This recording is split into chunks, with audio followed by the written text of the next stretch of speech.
escucho por todos lados ácidos grasos y por ahí está el EPA y el DHA, que son los ácidos innombrables, solamente un doctor como tú las puede pronunciar.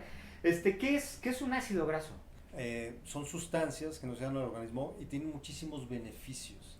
Estos ácidos orgánicos, estos ácidos de cadena corta y de cadena larga, nos ayudan por mucho en temas, por ejemplo, de alergias en los pacientes, nos ayudan a modular también la inflamación, nos ayuda por mucho a nivel neurológico, a la mejoría de neurotransmisores, a que tengan un mejor trabajo. Por ejemplo, pacientes que tenemos con afecciones de tipo de convulsiones, se ha visto que esos pacientes con estos ácidos grasos nos ayudan por mucho, ¿no? Es un químico o es algo que está en la naturaleza No, propiamente? es algo que está en la naturaleza, principalmente son a través de los alimentos.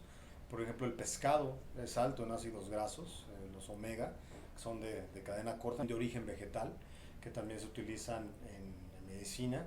Bueno, una alergia o hipersensibilidad, que la llamamos médicamente, es una reacción del cuerpo, del organismo, del sistema inmune, en contra de algo ajeno o propio del cuerpo.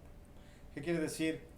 Que me llega algún polen, me llega alguna partícula, me llega algún contacto con alguna planta, algún alimento, en la cual el organismo va a reaccionar, y el tipo de reacción que tenga en contra de ese alergeno, que es algo que no es propio del organismo, va a ser las características que me pueda detonar ese tipo de alergia. Esas alergias, hay alergias inmediatas, por ejemplo, es muy común cuando alguien que es alérgico al piquete de la abeja, por ejemplo, y le puede dar una alergia tan terrible que tenga un broncoespasmo y un choque anafiláctico y el paciente fallezca por esa situación, o simplemente un proceso inflamatorio muy potente. Con los alimentos puede ser similar, en el sentido de que te puede detonar simplemente ya sea una reacción cutánea, por ejemplo, que provoca un exceso de comezón en el paciente, o también te puede llegar a provocar afecciones digestivas como vómito o diarrea, ¿no? Principalmente a nivel digestivo.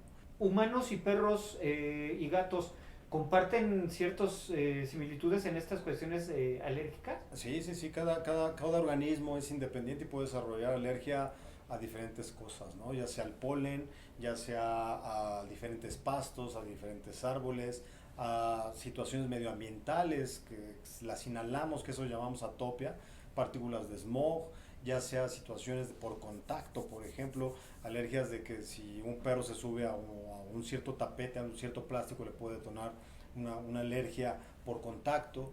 Hay alergias, por ejemplo, también lo que hemos platicado, nutrimentales, que en los perros se puede llegar a especificar y se puede llegar a dar esto. Alergias a medicamentos que estemos nosotros administrándoles a los pacientes, también pueden llegar a detonar este tipo de afección. Alergias, por ejemplo, a los insectos.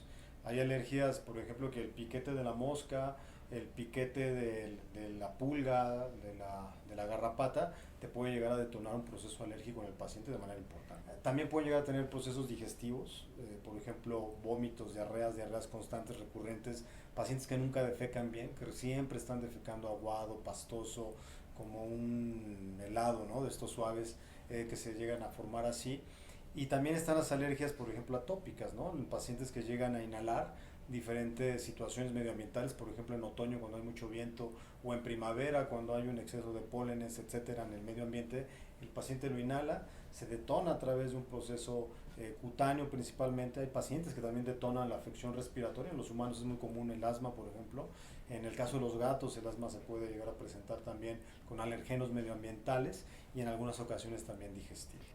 Sí, tengo mucho miedo de que, ya que me enteré de todos estos problemas que vienen de la mano con las alergias, y yo no quiero que mi mascota pase por eso, ¿puedo hacer algo de manera preventiva o me tengo que esperar hasta que haya presentado algo? No, es muy buena pregunta. La verdad es que no hay algo preventivo para que sepamos si te va a detonar alergia o no, sino simplemente conforme el desarrollo del paciente a través de su vida vaya desarrollando cierta signología, podemos asociarlo a un proceso alérgico y de ahí tratar de dar un seguimiento para ver qué es lo que le esté detonando. Normalmente los pacientes que son alérgicos pueden presentar alergia desde los primeros meses de su vida hasta sus últimos años de edad.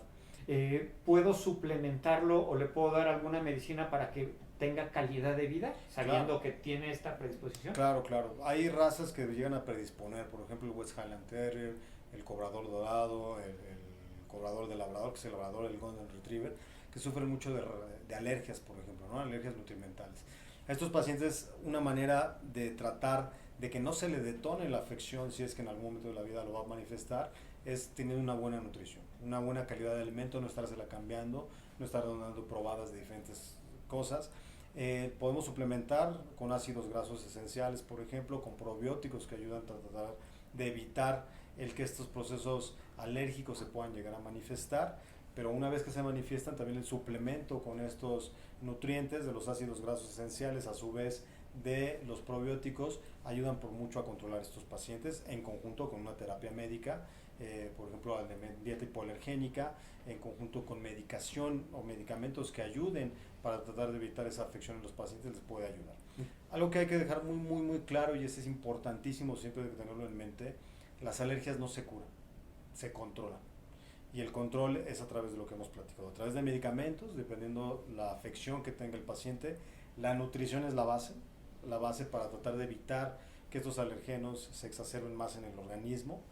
Siempre respetar una sola dieta, y cuando se diagnostica se da dietas hipoalergénicas, ya sea de prescripción, ya sea croqueta o casero, depende que evolución tenga el paciente.